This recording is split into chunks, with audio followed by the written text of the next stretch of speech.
সুপ্রিয় শিক্ষার্থী বন্ধুরা, এ পর্যায়ে আমরা গ্রাফ এবং চার্ট থেকে একটি ফরম্যাট আমি দেখাবো।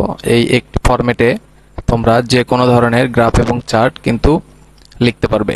তো এই একটি চার্টের আমি যে ফরম্যাটটা দেখাবো এখন, এটা যে কোনো ধরনের গ্রাফের ক্ষেত্রে কিন্তু প্রযোজ্য। তো তোমরা যদি একটা ফরম্যাট বুঝতে পারো তাহলে কিন্তু এই গ্রাফ অ্যান্ড চার্ট তোমাদের কাছে পানির মতো লাগবে। তো গ্রাফ অ্যান্ড চার্ট বিভিন্ন টপিক্সের উপরে আসে। আমি এখানে একটা টপিক্স নিয়েছি, এটা অত্যন্ত ইম্পর্ট্যান্ট একটা topic, population growth rate in Bangladesh. বাংলাদেশের পপুলেশন কিভাবে গ্রোথ হচ্ছে সেই ব্যাপারে কিন্তু একটা এখানে চার্ট দেওয়া আছে, গ্রাফ দেওয়া আছে। যেমন দেখো এখানে 2009 সালে একটা রেট, 2010 সালে এই রেট, 11 সালে, 12 সালে, 13 সালে, 14 সালে। তো এরকম কিন্তু একটা করে রেট দেওয়া আছে, পার্সেন্টেজ দেওয়া আছে, কত পার্সেন্ট হারে বৃদ্ধি পাচ্ছে এটা কিন্তু এখানে তুলে দেওয়া আছে। তো এটারই একটু ব্যাখ্যা দিতে হবে। তো কিভাবে ব্যাখ্যা দেবে সেটা কিন্তু আমি নিচে দিয়ে দিয়েছি। তো দেখো এখানে তোমরা প্রথম লাইনটা এভাবে শুরু করবে, দ্য গ্রাফ শোস অথবা দ্য গ্রাফ ইজ অ্যাবাউট, এইভাবে কিন্তু এইটা শুরু করবে। এখানে বিষয়টি লিখবে, মানে যে বিষয় আছে এখানে, যেমন পপুলেশন গ্রোথ, সেই ক্ষেত্রে কিন্তু এখানে পপুলেশন গ্রোথটা লিখতে হবে। তোমাদের টপিক্সটা কিন্তু এই যে উপরে হেডিং আকারে দেওয়াই থাকবে, যেমন এখানে পপুলেশন গ্রোথটা দেওয়া আছে, তো এটা কিন্তু হেডিং আকারে কোশ্চেনে দেওয়াই থাকবে। তো জাস্ট এখানে বিষয়টা তুলে দিতে হবে। তো এটা হচ্ছে প্রথম লাইন, তোমরা যে কোনোটা দিয়ে শুরু করতে পারো, দ্য গ্রাফ শোস অথবা the graph is about.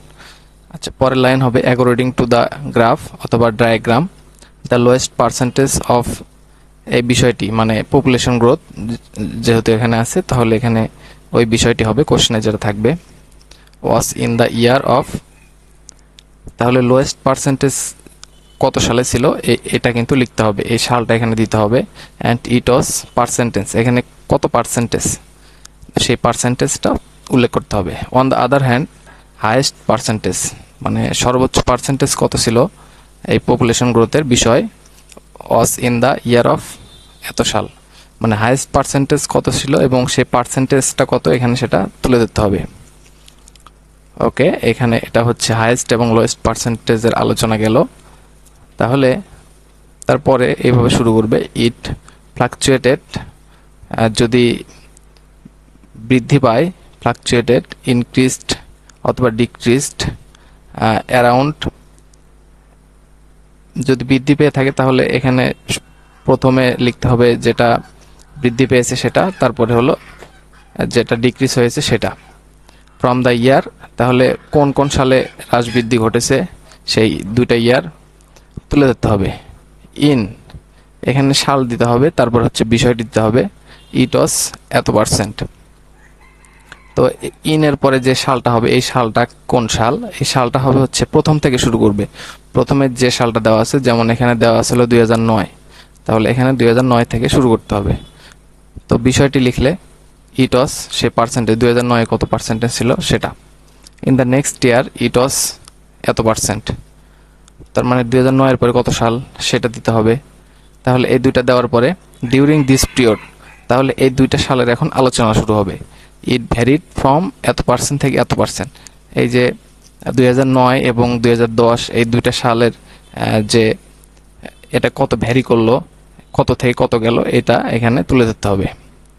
However, in, এখানে সাল হবে, তারপরে বিষয়, ইট ওয়াজ এত, তার মানে 2009 এবং 10 আলোচনা শেষ, এখন 11 সালের যে আলোচনা সেটা এখানে ওই সালটা দিতে হবে, তারপরে দিতে হবে এখানে বিষয়, ইট ওয়াজ কত পার্সেন্ট সেটা।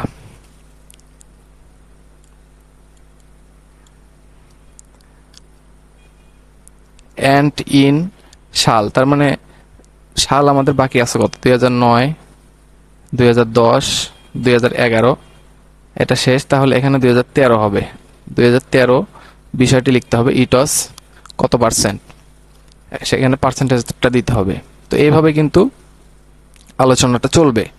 ইট ওয়াজ ইনক্রিজড, যদি ইনক্রিজ হয় সেক্ষেত্রে ইনক্রিজ দিতে হবে ফ্রম দ্য লাস্ট ইয়ার, যদি ডিক্রিজ হয় সেক্ষেত্রে ডিক্রিজ দিতে হবে। লাস্ট ইয়ারে ডিক্রিজ হলো না ইনক্রিজ হলো সেই বিবেচনা গ্রাফটা দেখে সেই বিবেচনা এখানে লিখতে হবে। যদি ইনক্রিজ হয় সেই ক্ষেত্রে ইনক্রিজ, ডিক্রিজ হলে ডিক্রিজ। তো এইভাবে কিন্তু যে কয়টা গ্রাফ থাকবে সেই কয়টা কিন্তু পূর্ণাঙ্গ আলোচনা করতে হবে এখানে।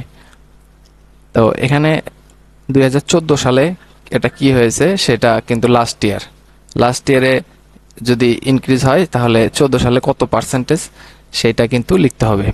আচ্ছা, এই যে এখানে ফাইনালি আমরা যেটা লিখব, দাস অথবা ফাইনালি দিয়ে শুরু করব। The graph shows that rise and fall some on to increase and some on to decrease of, এখানে বিষয়টি লিখবে অফ পপুলেশন গ্রোথ।